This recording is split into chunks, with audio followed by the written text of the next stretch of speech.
Então, boa noite a todos. É um prazer estar com vocês, mesmo assim, né, pela telinha. Acho que todos nós já estamos sentindo muita saudade de estarmos juntos.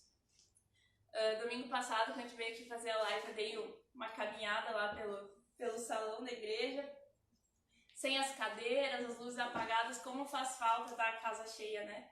E a gente não vê a hora de poder se encontrar pessoalmente, poder se abraçar, poder ter esse tempo de comunhão, que nós sabemos que é importante e é valioso, não pode ser substituído, né? A gente está pela live, mas não é a mesma coisa, né? Nós podemos nos alimentar espiritualmente, mas aquele vínculo de relacionamento é necessário, nós temos sim, e a gente está na expectativa de quando nós vamos poder retornar. Mas ao mesmo tempo também nosso coração está descansado, crendo que Deus está cumprindo seu propósito nesse tempo, e Deus também está nos melhorando, nos fazendo crescer, nos aperfeiçoando com esse tempo, né? Esse tempo é um tempo especial, diferente de tudo que nós já vivemos, que já experimentamos, mas como nós temos falado, Deus, Ele está no controle de todas as coisas e com certeza Ele está cumprindo seus propósitos em nosso meio.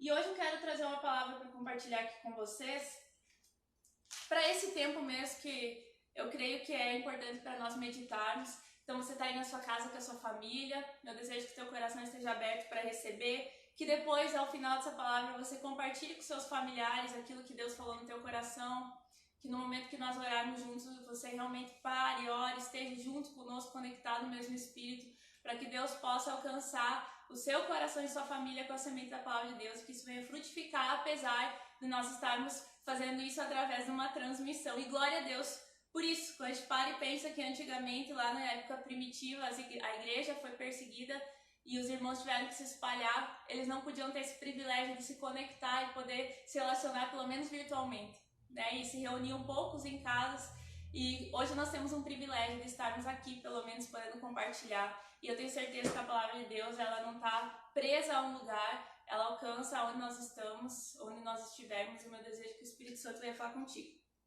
Então o tema do que eu quero falar hoje com você é pode chover. Pode chover. Você vai entender um pouquinho mais enquanto nós formos falando aqui. Mas a gente pode perceber, e todos vão concordar, que nós estamos num momento de crise. Não é uma palavra muito agradável, crise, não é mesmo? Então, muitas pessoas elas têm medo da crise. E só vem na crise pontos negativos, perdas, coisas que vêm nos prejudicar. Mas como nós já temos falado, Deus pode permitir crise em nossa vida, muito pelo contrário, para nos fazer crescer também. A palavra crise, ela tem um significado na história da medicina, que é aquele momento, na história da medicina se define crise, é aquele momento em que diante de uma evolução de uma doença, ou ela vai evoluir para a cura, ou ela vai evoluir para a morte. É um momento de crise, de tensão, o ápice agora a pessoa vai ser curada, ou agora a pessoa vai partir. Também na história da economia, a palavra crise é a fase de transição entre um surto de prosperidade ou de depressão. Vem bem a calhar com os dias que nós estamos vivendo. Temos falado tanto sobre saúde, sobre economia, não é mesmo? Então, nessas duas áreas, crise é aquele ápice, aquele momento de decisão. O que vai acontecer agora? A gente usa um termo muito popular, ou vai ou racha, né? Será que vai dar certo ou não vai dar? Então, esse é o ápice da crise. A crise é o momento de decisão. Então, nós podemos sim dizer que nós estamos vivendo um momento de crise. Um momento de instabilidade, de insegurança, a gente não sabe o que vai ser o amanhã. Nós temos expectativas, temos previsões, mas na realidade nós não sabemos o que nós vamos enfrentar. Então sim, nós estamos na crise, naquele momento de decisão. Nós saímos da normalidade, da nossa rotina e todos nós estamos tentando nos adaptar com a nova realidade. Eu tenho certeza que não tem sido fácil para ninguém, com certeza para algumas pessoas mais difícil ainda, mas cada um enfrenta essa situação da sua própria maneira, né? Tem pessoas que debatem nesse tempo, tem pessoas que gostam do bom humor para poder encarar esse desafio, tem pessoas que aproveitam esse tempo para descanso, para meditação. Então cada um encara a sua maneira e nós não estamos aqui para dizer o que é certo, o que é errado, nós estamos aqui para incentivar você a passar e sair melhor dessa situação. Então uma coisa é certa. Ninguém vai sair dessa crise da mesma forma que começou. Os tempos irão mudar. né? Nosso comportamento irá mudar a partir de hoje, né? Do que está acontecendo. Eu até falo assim na questão dos hábitos. Nós temos sido tanto incentivados na prevenção, hábitos de higiene, de cuidado, e ao ponto que se nós fazermos isso repetidas vezes, isso virará uma cultura e não vai fazer mal para ninguém. Pelo contrário, vai nos proteger mais ainda. Então eu tenho certeza que muitas coisas vêm sim para somar nesse tempo. E eu tenho certeza que um dos propósitos do Senhor para nós nesse tempo é mudança. Toda crise ela vem para gerar mudança e Deus gosta de gerar mudanças em nós. Nós temos afirmado aqui nos nossos lives, nos pequenos grupos, que Deus está no controle de todas as coisas. Isso não significa que Deus tenha prazer no que está acontecendo. Deus está com prazer de pesar a mão, Deus quer maltratar, Deus quer deixar a humanidade sofrer. Não, Deus não está tendo prazer nisso, mas Deus permitiu, porque Deus trabalha por propósitos. E propósitos Deus alcança através da sua vontade sendo feita, da sua soberania sobre toda a situação. Então, para quem vive a fé cristã, você já tem consciência disso. Você tem certeza, independente se você é membro que frequenta a Viva ou você está nos assistindo de outra igreja, com certeza você já tem consciência disso, que Deus está no controle de todas as coisas. E isso deve sim gerar um impacto na sua fé, deve gerar um impacto na sua vida. Mas o que eu acho muito interessante é que por mais que nós sabemos que Cristo nos avisou por diversas vezes que nós enfrentaríamos aflições, que teríamos lutas no mundo, hoje, nesse presente momento, muitos cristãos se encontram apavorados, amedrontados. São pessoas que parecem que foram pegas de surpresa. Cristãos que estão com medo. Então sim, estou falando para você que já é cristão. Nós já fomos avisados pela palavra de Deus que nós enfrentaríamos dias difíceis. Isso não é surpresa para nós, não deveria ser. Mas infelizmente nós temos visto muitos cristãos que têm andado como se isso fosse algo novo. Nós não saberíamos de que forma aconteceria, mas Cristo já tinha avisado e disse que nós não deveríamos temer, porque Ele estava conosco. Então quando a gente começa a observar isso, o medo, o pavor, a ansiedade, os ânimos alterados, a discussão, às vezes até brigas, nós revelamos que nós na verdade estávamos despreparados para aquilo que Cristo já tinha nos avisado. Temos até falado muito sobre a volta de Jesus, sobre o Apocalipse e quais são as posturas que a gente recomenda quando a gente fala sobre a volta de Jesus nos últimos tempos. São 3 posturas que você tem. Primeira, discernir os sinais dos tempos. É o que nós temos procurado fazer. Ler a Bíblia e não deixar, não é para você ler aquilo com pavor. É para você ler, para você estar ciente do que vai acontecer e com alegria ver a palavra de Deus se cumprindo. E as pessoas podem testemunhar. Então, a primeira postura nossa é ter discernimento sobre o que está acontecendo. Segunda postura, se preparar, se santificar. Quantas vezes Jesus veio falar, não importa o dia, o que importa é você estar preparado. Então, mais importante do que saber ainda os detalhes sobre a volta de Jesus e os tempos que antecedem a volta de Jesus, é você estar pronto. Porque independente se você sabe ou não os detalhes, o que importa é como você vai estar diante do Senhor no teu relacionamento com Ele. E a terceira postura é evangelizar, é alcançar vidas. Então, nesse tempo, são nossas 3 posturas, discernir os tempos, se preparar e evangelizar. Então não tem, nessas 3 posturas não se encaixa medo, pavor, desânimo, alteração de ânimos, não se encaixa.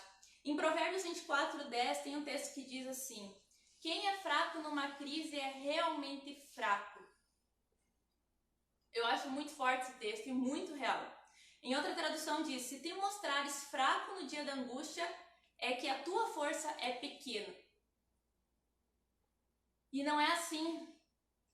Se no dia da crise nós nos apavoramos, se no dia da crise nós perdemos a fé, nos abalamos, realmente então, será que nós tínhamos fé? Será que nossa fé era real? Será que a gente realmente cria naquilo que a gente professava? Então nós temos que parar e meditar nesse texto. Aqui nessa tradução diz que se no dia da angústia eu me mostro fraco, é porque minha força é pequena. Como cristãos nós compreendemos que a nossa força vem de Deus. Tudo aquilo que eu deposito expectativas, fé, aquilo se torna meu Deus. Então se eu faço de Deus o Senhor o meu Deus, a minha força não é pequena. A minha força é grande, ela é uma força forte para encarar a crise. Agora, se a minha força ela vem de outro lugar, de outra pessoa, de outra situação que não seja Deus, ela vai ser fraca. O que nós percebemos nos momentos de crise é que muitas pessoas têm colocado outras coisas como sua força em sua vida. Quem sabe é a sua condição financeira, quem sabe alguma pessoa, algum tipo de relacionamento, a sua própria rotina, ou ter o controle sobre as coisas que estão acontecendo, a sua própria previsão sobre o futuro era o seu Deus, a sua força, é o que movia o seu dia a dia, é o que dava estabilidade emocional. Então muitas pessoas colocaram a sua força naquilo que elas poderiam controlar, tocar, prever, né? Então uma condição financeira, muitas vezes eu posso prever, eu posso calcular, mas a Bíblia já nos fala que a vida não é assim. Nós temos experiência, estamos vivendo que a vida não é assim, ela é imprevisível. Nós não temos como controlar as circunstâncias. Mas quando nós depositamos a nossa força, fazemos de Deus a nossa força, nós não precisamos nos preocupar com as circunstâncias ao redor. Nós teremos força para enfrentar qualquer situação. Então, resumindo o que nós falamos até aqui, é que a crise ela vem para nos revelar. Revelar quem de fato nós somos, no que de fato nós nos alicerçamos, no que de fato nós cremos. Pessoas que dizem que crê que Deus está no controle de todas as coisas, mas estão morrendo de medo e mostram pavor na sua conversa. As suas falas são falas pessimistas, são falas de derrota, são falas de pavor, são muitas vezes que levam a dar intrigas, brigas. Que tipo de força essa pessoa tem tido? Em Lucas, Jesus fala sobre ele conta uma história sobre 2 alicerces. Ele fala lá em Lucas 6,46, você pode acompanhar na sua Bíblia se você está com a Bíblia aberta. Em Lucas 6,46 lá diz assim: por que vocês me chamam Senhor, Senhor e não fazem o que eu digo? Eu vou mostrar a vocês com quem se parece a pessoa que vê e ouve a minha mensagem e é obediente a ela. Essa pessoa é como um homem que quando construiu uma casa, cavou bem fundo e pôs o alicerce na rocha. Observe, cavou bem fundo e pôs o alicerce na rocha. O rio ficou cheio e as suas águas bateram contra aquela casa, porém ela não se abalou porque havia sido bem construída. Mas quem ouve a minha mensagem não é obediente a ela, como o homem que construiu uma casa na terra sem alicerce. Quando a água bateu contra aquela casa, ela caiu logo e ficou totalmente destruída. Em outro evangelho vai falar que choveu, bateram as águas, então a casa caiu. O que a gente percebe nesse texto é que aparentemente as 2 casas eram iguais. Quando se olhava de fora, eram 2 casas iguais. A diferença dessas casas estava no seu alicerce. Às vezes a gente conta a historinha para as crianças, né? A casa construída na areia e a casa construída na rocha. Mas o significado do texto não é a questão do externo, era algo interno. Diz aqui que aquele homem que se assemelha a quem ouve e pratica a palavra de Deus, ele cavou mais fundo, ele alicerçou sua casa mais profundamente para que ela pudesse resistir o dia mau. Então a diferença estava no alicerce. As 2 casas foram atingidas, mas somente uma resistiu por causa do seu alicerce. Na vida prática, o que Jesus vem dizer que é o nosso alicerce? É quando nós ouvimos a palavra de Deus e quando nós aplicamos, praticamos ela em nossa vida. Não basta ouvir. Hoje nós temos muitos cristãos que ouvem a palavra de Deus, que frequentam igrejas. Eu falo isso de forma geral. Hoje a comunidade da fé, os cristãos deveriam ser referência de esperança para o mundo. Referência de força, de consolo. Mas muitas vezes nos encontramos também ansiados, com o nosso coração temeroso, porque de fato nós temos ouvido, quem sabe, diariamente, semanalmente a palavra de Deus, mas não temos aplicado. Nós não temos tido coragem para viver aquilo que nós temos professado. Então isso tem muito a ver com fé. Fé é praticar os princípios de Deus. É quando eu falo, Deus está no controle, eu desviar o meu coração de qualquer ansiedade, qualquer medo. É usar a minha boca para falar palavras de paz, palavras de esperança. E não palavras que vêm tirar toda essa força da promessa de Deus. É viver e ter na prática, mostrar que realmente você crê que Deus está contigo e que Ele existe. Mas hoje, infelizmente, nós temos muitos cristãos ateus, né? Que eles falam de Deus, mas na prática eles não confiam e não vivem nessa fé.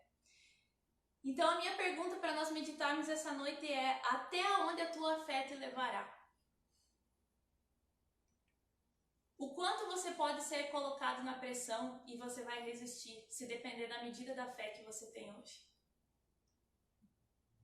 Fé tem muito mais a ver com praticar, mesmo sem entender. Não é a quantidade que você sabe. Quem sabe você sabe muito pouco da palavra de Deus. Quem sabe você sabe poucas promessas, mas se você se agarrar naquelas promessas e viver conforme ela diz, você de fato está aplicando fé.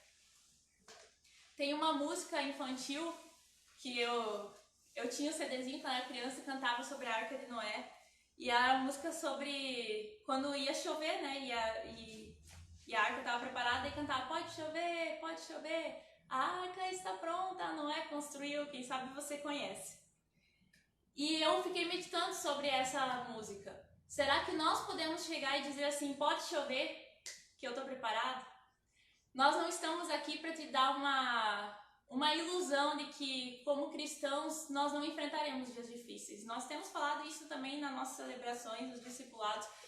Ali no texto fala que a chuva, o tempo mau, veio para as duas casas. Veio para aquela casa daquele homem que ouvia a palavra de Deus, mas não praticava, e veio para a casa daquele homem que ouvia e praticava. Os dois receberam a tempestade, sobre os dois veio a tormenta, mas só ficou firme quem estava preparado. Então hoje, se você poderia cantar essa música, pode chover? O que eu tenho percebido, eu estava compartilhando com o Edson antes de vir, existe um temor, um terror que às vezes parece que assim, a hora que na nossa cidade surgiu um caso confirmado, eu acho que vai bater um pavor e um desespero nas pessoas, coisa que outras cidades já estão habituadas, porque já está acontecendo, mas vai bater um pavor e desespero como se não pudesse chegar aqui. Meu Deus do céu, vai chegar o coronavírus, vamos nos apavorar, vai ser terrível e meu Deus, vai todo mundo morrer. A primeira coisa, todo mundo vai morrer, né? Eu fico ligado que eu não quero morrer. Ninguém está menosprezando a seriedade, né? Nós temos orientações bem claras e nós como igreja temos reforçado sobre elas. Mas já se fala através de previsão que a maioria da população vai estar em contato com esse vírus. Nós estamos adiando esse contato com nossa prevenção para que a gente possa proteger o nosso sistema de saúde, para que todos possam ter um bom atendimento. Não é que nós não vamos ter o choque da crise, quem sabe econômica, ou até da própria doença. Nós vamos conviver com ela uma hora ou outra. Os nossos métodos de prevenção é para adiar, para a gente facilitar, para que todos possam receber um bom atendimento. E a minha pergunta é: a doença pode vir? Como tua fé está? A crise financeira pode bater? Como está a tua fé em Deus? Se a minha fé depende de eu ter uma saúde 100%, das minhas finanças estarem 100% estabilizadas, na verdade eu não tenho uma fé, né? A minha força está em outra coisa. Deus está nos convidando para nós termos uma fé mais elevada. Uma fé que, apesar que a chuva venha, eu esteja preparado. Ninguém está prometendo, nem Deus não promete que não vai chover. Mas Ele está dizendo: a chuva vai vir e você está preparado para enfrentar ela? Na medida do que for possível, nós vamos nos prevenir, nós vamos facilitar, nós vamos colaborar. Mas tem coisas que não se cuidam externamente, tem coisas que a gente cuida interiormente. Tão importante quanto é lavar nossas mãos e higienizar, ter o afastamento social, é importante você preparar o teu coração. Existem relacionamentos que dependem da paz do espírito teu. Existe uma família ao teu redor que precisa que você seja forte e você tenha uma alegria independente das circunstâncias. Existe uma sociedade que precisa ver nos cristãos e na igreja uma referência de pessoas que compreendem a vontade de Deus e se movem conforme ela. Então, meu desejo nessa noite é que você guarde essa palavra no teu coração. E se hoje você se perguntasse o quanto você poderia ir, dependendo da tua fé, olhe para a medida de fé que você tem hoje, a prática da sua fé, até onde você pode aguentar a pressão. Deus não tem problema com a nossa fraqueza. Nós somos fracos, Deus sabe que nós somos fracos. Deus pode lidar com a nossa fraqueza, Deus pode lidar com a nossa impotência. Agora, não tem como Deus fazer nada quando nós somos incrédulos. A nossa fé precisa colaborar. Tanto que a única condição para se entrar no céu é você crer. Parece simples? E é simples. Mas muitas vezes é tão difícil, é o que tem afastado as pessoas de ter um relacionamento com Deus, de amar a Deus. Então, meu desejo hoje é: viva aquilo que você professa. Tenha um espírito de fé. Não estou dizendo para você ser ignorante quanto às circunstâncias. Tenha ciência do que está acontecendo, não subestime, mas leve as pessoas para Deus. Não use sua boca para levar as pessoas para o medo, não use sua boca para levar as pessoas para o pavor. Use a sua boca, use seu comportamento para levar as pessoas para Deus. Esse é o tempo de nós, como igreja, nos posicionarmos em uma postura de esperança. E mais do que nunca anunciar que o nosso Senhor vem. E se por acaso a chuva bater, a doença bater, ou até mesmo a morte bater, nós não tememos, porque a nossa vida aqui é temporária. Nós já temos... Você sabe disso, meu irmão. Você sabe disso, que a nossa vida não é na terra. Aqui é só uma passagem. Então não tenho o que temer. Aqui é só uma passagem, é uma porta. O que vale, o que nós vamos presenciar para sempre, a nossa vida com Deus. O meu desejo é que a tua fé esteja tão firme, que ela aguente a pressão que vem pela frente, para que você possa um dia contemplar Jesus e dizer, eu estou aqui, porque eu vivi na força de Deus. Amém? Que Deus abençoe você e que realmente essa palavra possa edificar. Senhora, por isso.